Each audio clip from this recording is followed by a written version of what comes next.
अक्सर जैसा हमें दिखता है सच में ऐसा नहीं होता। कैसे जानते हैं हमारी आज की कहानी में। तब तक आप चैनल को सब्सक्राइब कर ले और अगर कहानी पसंद आए तो लाइक कर दे, बुरी लगे तो डिसलाइक कर दे और कमेंट करना ना भूलें। तो बढ़ते हैं कहानी की तरफ। किसी गांव में मोहन और सोहन नाम के दो भाई रहा करते थे। उनके माता पिता का देहांत हो गया था। वे दोनों भाई साथ में ही रहा करते थे। दोनों दिखने में तो एक जैसे थे, लेकिन उनके बर्ताव में बहुत अंतर था। लोगों की नजरों में मोहन बहुत अच्छा लड़का था, क्योंकि वो बड़ों को इज्जत देता था, सभी के साथ अच्छे से बर्ताव करता था और गरीबों की मदद भी किया करता था। लेकिन ये सब वो सिर्फ दिखावे के लिए करता था, ताकि लोगों की नजरों में अच्छा बना रह सके। वहीं सोहन दिल का तो बहुत अच्छा लड़का था, लेकिन उसके अंदर कुछ बुरी आदतें आ गई थी। वो जुआ खेलने लगा था और किसी से फालतू मतलब नहीं रखता था। लेकिन सोहन दिल का बहुत साफ था। वो अगर किसी की मदद भी करता तो कोई दिखावा नहीं करता था। जुआ खेलने के कारण सोहन कर्जे में डूब गया था। मोहन और सोहन के एक चाचा थे जो बूढ़े हो चुके थे और उनका कोई बेटा भी नहीं था। तो उन्होंने एक दिन सोचा, मेरी तो अब उम्र हो चुकी है, क्या पता मैं कितने दिन और जीऊंगा। मेरे बाद मेरी संपत्ति का वारिस मैं मोहन और सोहन में से किसी एक को बना देता हूँ। लेकिन वारिस बनने के लिए मुझे पता भी तो होना चाहिए कि वे इस योग्य हैं भी या नहीं। मुझे उनसे एक बार मिलना चाहिए। और ऐसा सोचकर वे सोहन और मोहन से मिलने उनके गांव में पहुंचे। सोहन और मोहन चाचा जी को देखकर बहुत खुश हुए। अरे चाचा जी, आज बहुत दिन बाद आना हुआ। हाँ बेटा, बस काम से फुर्सत ही नहीं मिलती।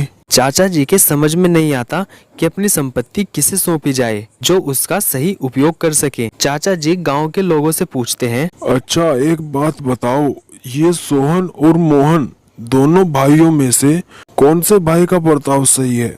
अरे भाई, मोहन बहुत अच्छा लड़का है, सभी की मदद करता है, लेकिन सोहन तो जुआ खेलता है, पूरे दिन नशे में धुत रहता है। गांव के लोगों की बात सुनकर चाचा जी ने सोचा, मुझे खुद ही पता लगाना होगा कि आखिर दोनों भाइयों में से कौन मेरी संपत्ति का अधिकारी बनने के लायक है। अगले दिन चाचा जी ने एक योजना बनाई। क्यों ना मैं किसी व्यक्ति को दोनों भाइयों की परीक्षा लेने के लिए भेज दूं। अभी मुझे पता चलेगा आखिर जो गांव वाले कह रहे हैं वो सही है या सच्चाई कुछ और ही है। फिर चाचा जी एक आदमी को दोनों के पास भेजते हैं।